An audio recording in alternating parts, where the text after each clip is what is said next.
रमज़ानुल मुबारक में एक ऐसी रात आती है जो 1000 महीनों से बेहतर है।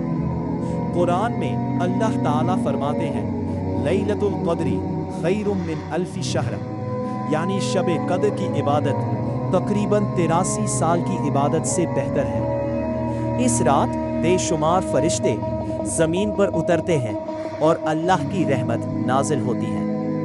नबी करीम सल्लल्लाहु अलैहि वसल्लम ने फरमाया, शब कद्र को रमज़ान के आखिरी अशरे की ताक रातों में तलाश करो।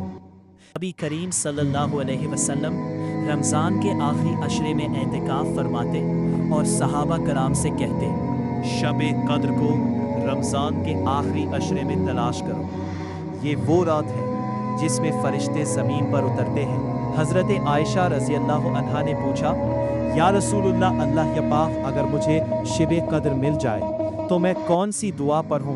तो आप सल्लल्लाहु अलैहि वसल्लम ने फरमाया, अल्लाहुम्मा इन्नका अफ़ुव्वुन तुहिब्बुल अफ़्व फ़अफ़ु अन्नी, यानी ऐ अल्लाह, तू मुआफ़ करने वाला है और मुआफ़ी को पसंद करता है, बस मुझे मुआफ़ फरमा दे। इसलिए रमज़ान के आखिरी अशरे की रातों को ज़ाया न करें, ज़्यादा से ज़्यादा इबादत करें, कुरान पढ़ें और दुआएं मांगें। क्या पता यही रात आपकी ज़िंदगी और तकदीर बदल दे।